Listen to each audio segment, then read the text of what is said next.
Kotrana vao maraina alefa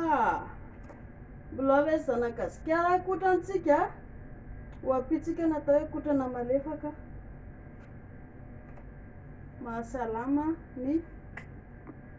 vatana.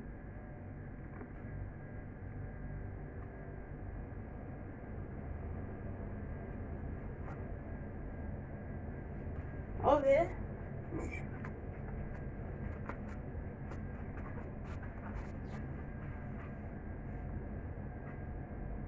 jarina kely indray aloha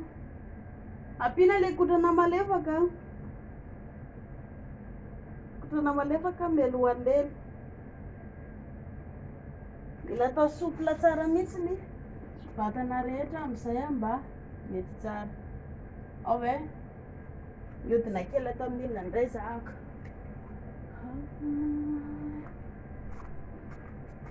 ohatry teo ihany le tongotra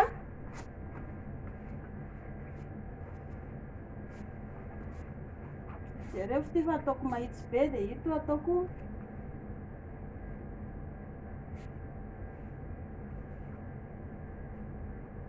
za moa amin'io mbola tsy sopla tsara fa tsy maninona izany. Mihodina indray ny position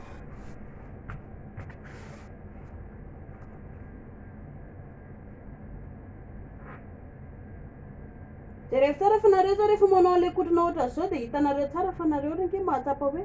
malefaka tsara ny vatany.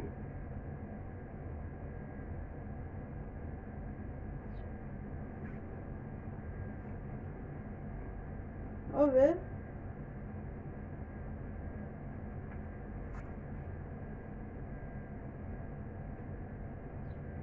raha ny tokony izy zao aloha koa iondrika tsara teny ambany aty fa somary zako moa anisany mbola tsy tena sopla tsara dia tsy mety fa raha ny tokony izy tokony mba hifandona tsara aty le izy verina indray amolaka lamosina indray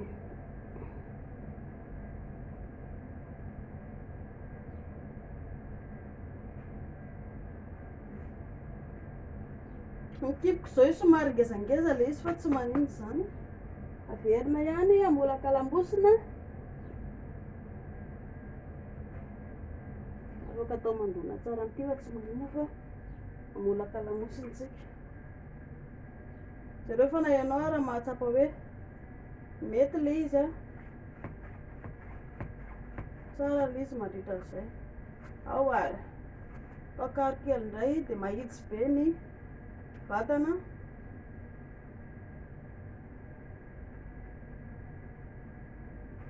tsy aketsika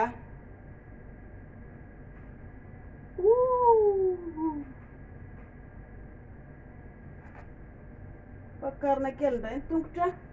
ty aloha le tsy vitako ty miazona tongotra ohatra zao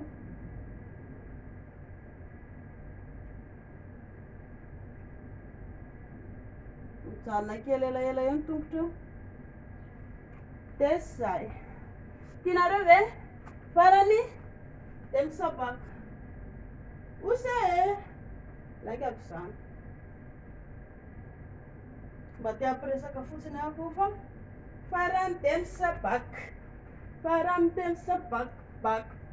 bak